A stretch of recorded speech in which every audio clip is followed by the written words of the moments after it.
মাঝেও গ্রামের মুরব্বীরাও এখানে আছেন, মা চাচি খালারাও আছেন, অনেক মানুষ এসে এখানে এসেছেন দেখলাম।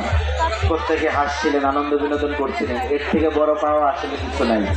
তো তাদের জন্য যে বিনোদনের ব্যবস্থাটা আপনারা করেছেন, যারা এখানে আয়োজনে আছেন তাদের সবাইকে আমি অন্তরের স্থলতে ধন্যবাদ জানাতে চাই। আর আমাকে যারা আমন্ত্রণ জানিয়েছেন তো তাদেরকেও আমি ধন্যবাদ দিতে চাই। সেই সাথে আপনারা এখানে যারা আছেন বা যারা এখানে নাই, আমাদের এই বাগেরবাড়ি বাউসাই তারাবাড়ি জাঙ্গালি অঞ্চলের মানুষ, তো বিগত ষষ্ঠ উপজেলা পরিষদ নির্বাচনে আপনারা আমাকে নিরঙ্কুশ সমর্থন দিয়ে আপনারা অখণ্ড বিজয় অর্জনের পথে সহযোগিতা করেছেন, ভোট দিয়েছেন। তো আপনাদের কাছে আমি চিরকৃতজ্ঞ। তো নির্বাচনের পরে আমি আপনাদের কাছে আসার নিয়ত ছিল, ইনশাআল্লাহ সর্ব সময় আসতাম, কিন্তু আপনারা জানেন যে ওই যে রাজনৈতিক কারণে আমাদের যেহেতু সরকারের পরিবর্তন হয়ে যায় এবং উপজেলা পরিষদ থেকে বিলুপ্ত ঘোষণা করা হয়, তো এই কারণে আরও কিছু প্রতিবন্ধকতা ছিল, আপনাদের মাঝে আসার সুযোগটা আমার হয়ে ওঠে নাই। তো এই কারণে আমি আপনাদের কাছে ক্ষমা প্রার্থী। আর আমি ইনশাল্লাহ আপনাদের মাঝে আসতে পেরে যেমন ভালো লাগছে, এই আনন্দের মাঝে যেমন আমি এসেছি, ইনশাল্লাহ আপনাদের দুঃখের সাথেও সবসময় আমি আপনাদের পাশে থাকতে চাই।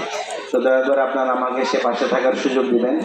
আর আমার বাবা খন্দকার আব্দুল বাতেন, আপনাদের প্রিয় নেতা, তো তার নামের গুণেই আপনারা সবাই আমাকে চিনেন। আমি যে উপজেলা পরিষদ ইলেকশন এসেছিলাম, তো আমার বাবার চেহারাটা আমার মাঝে মানুষ খুঁজে পায় বলে আমাকে ভোট দেয়।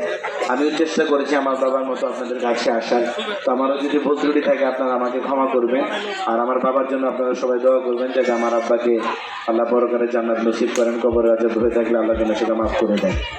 আর ইনশাল্লাহ আপনাদের যে রাস্তার কথাটা বলেন আর খেলার মাঠের কথা ভাই বললেন, অত্যন্ত গুরুত্বপূর্ণ কথা।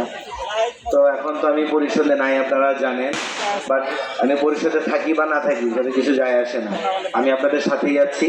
যদি আপনাদের রাস্তা মেরামতের কাজে আপনারা সামাজিকভাবে উদ্যোগ নেন, ইনশাল্লাহ আমি আমার সাধ্যে সর্বোচ্চ ডুব দিয়ে আপনাদের পাশে থাকবো।